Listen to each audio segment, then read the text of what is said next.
Pastor Johnson, let me start with you. And just for sake of discussion, let's set the threshold at the age of 13 and below. Is it appropriate for somebody in that age group, 13 and below, to see this film? I agree with Nell that 11 years of age is probably the cutoff. Charlie, let's keep in mind this is qualified violence. It's contextualized violence. We're following the gospel story.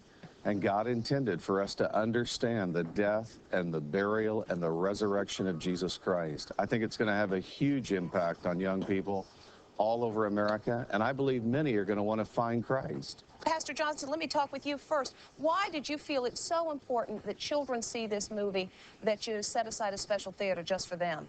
Well, remember, Deborah, the Gospels are not R-rated. This is a powerful film that conveys very clearly God's love through Jesus Christ, the life, death, burial, and resurrection of Christ. Why did you get so many tickets?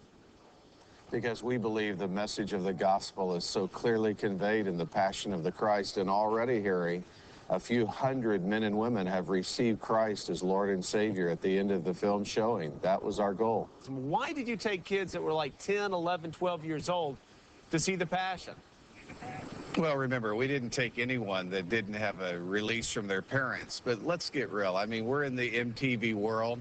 This is really odd to me. I mean, we're straining with all this focus on the Passion of the Christ, and we're forgetting the violence and video games and everything else. Remember, this is contextualized violence. This is the love of God through the person of Jesus Christ. And we have placed ministers in the theaters, and hundreds of people, including young people, have invited Jesus Christ to come into their life at the end of this movie. Will this movie be used constructively then or destructively? I guess both. I think thousands of people are going to come to Christ, like the 93 we saw come to Christ last night in the theaters. And for evangelicals, we're excited. You made an interesting point when you launched. You said the media seldom talks about religion, and that shows, Nick, how out of step media is with America. And that's one of our problems.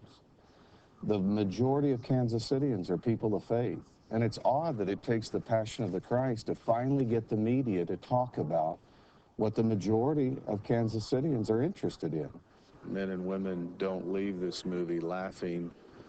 They leave thinking about their relationship with God. Well, it's a very busy day here at the Kansas State House as lawmakers got back to work, and two dueling rallies added to the hubbub of opening day as they squared off over the issue of gay marriage.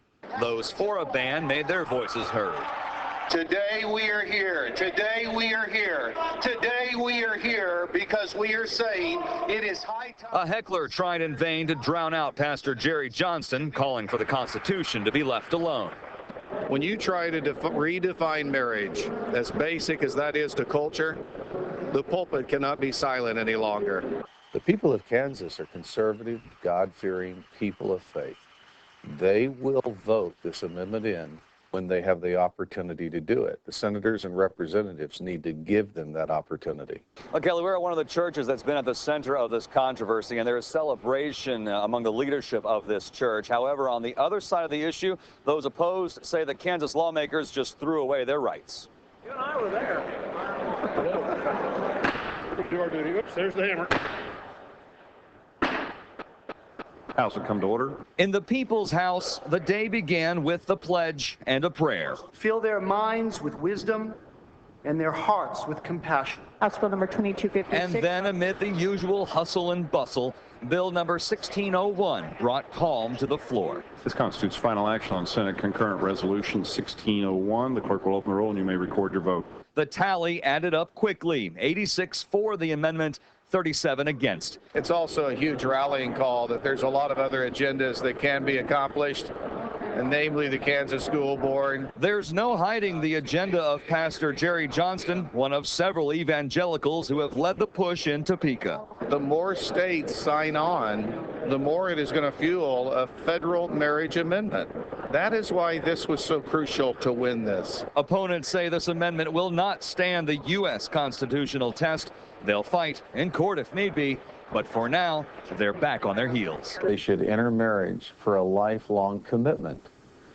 They should pass that legacy on to their children. House lawmakers quickly voted the measure down last year and reversed their decision quickly this year. Why?